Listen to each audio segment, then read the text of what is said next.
she could take pride in what she'd done. Lisa never meant to be a local personality. She'd taken this job 3 years ago out of sheer desperation and worked her way up to airtime. Slowly, listeners tripled under her voice. Booth G was cramped, overflowing with leftover radio station swag and advertising scripts for busboys and poets. The pay was on the low side of moderate, and not even an entire can of Febreze could get the sweaty smell of the sports jockey out of the seat. But it was home to Lisa. People listened to her here. In Booth G, she was never a disappointment. Dea is the only child of mine who still bothers to come to church with me. Lisa's mother, Beverly Bennett, slapped her heavy purse down on the rickety table. Lisa raised her eyebrow but otherwise didn't stir. A salt shaker rolled off the table and her older sister, Janae, absently caught it before it hit the peeling linoleum floor. Their apartment in Longbourn Gardens had had the same decorations, furniture, and even salt shaker placement for 27 years. Granny, Bev, and now Lisa, sometimes her brother Maurice, Janae, and her baby sister Ladea, all called the sprawling 3-bedroom apartment home. Bev kicked at the boxes in the hallway, a reminder of Lisa's recent eviction from her own apartment. When you say church, you still mean Operation Snatch a Pastor, right? Lisa shifted her laptop and checked her email for the 3rd time. She was supposed to be hearing from USAID about an international project manager position at a bank for women in Malawi. It had several things going for it. She could use her international studies degree and women's studies master's. She would have some place to stay without fear of her rent rising above her ability to pay.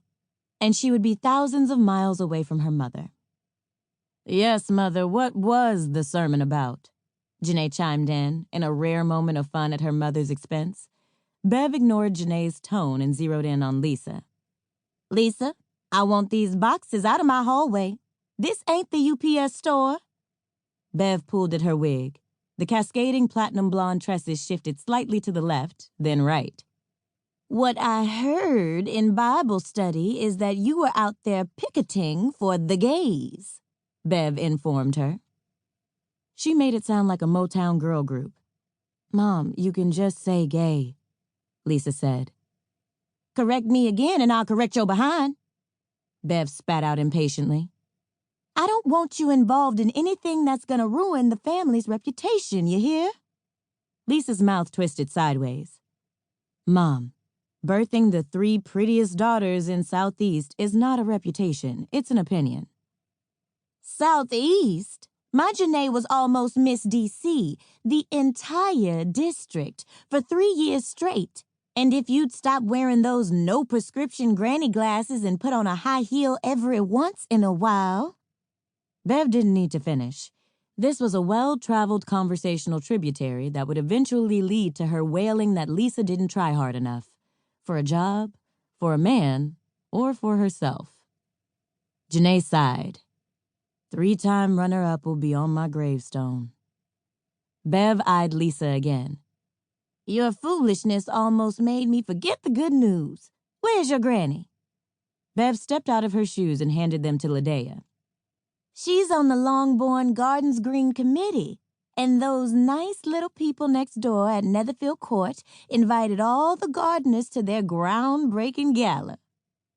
Maurice sauntered into the front room then, dressed in a tan suit with a brown bow tie. He was going for a Nation of Islam look with none of the entanglements of having read any of the doctrine. He shook his locked hair out. At 22, his face still flirted with handsomeness, but never really settled there. Salutations, ladies, Maurice said.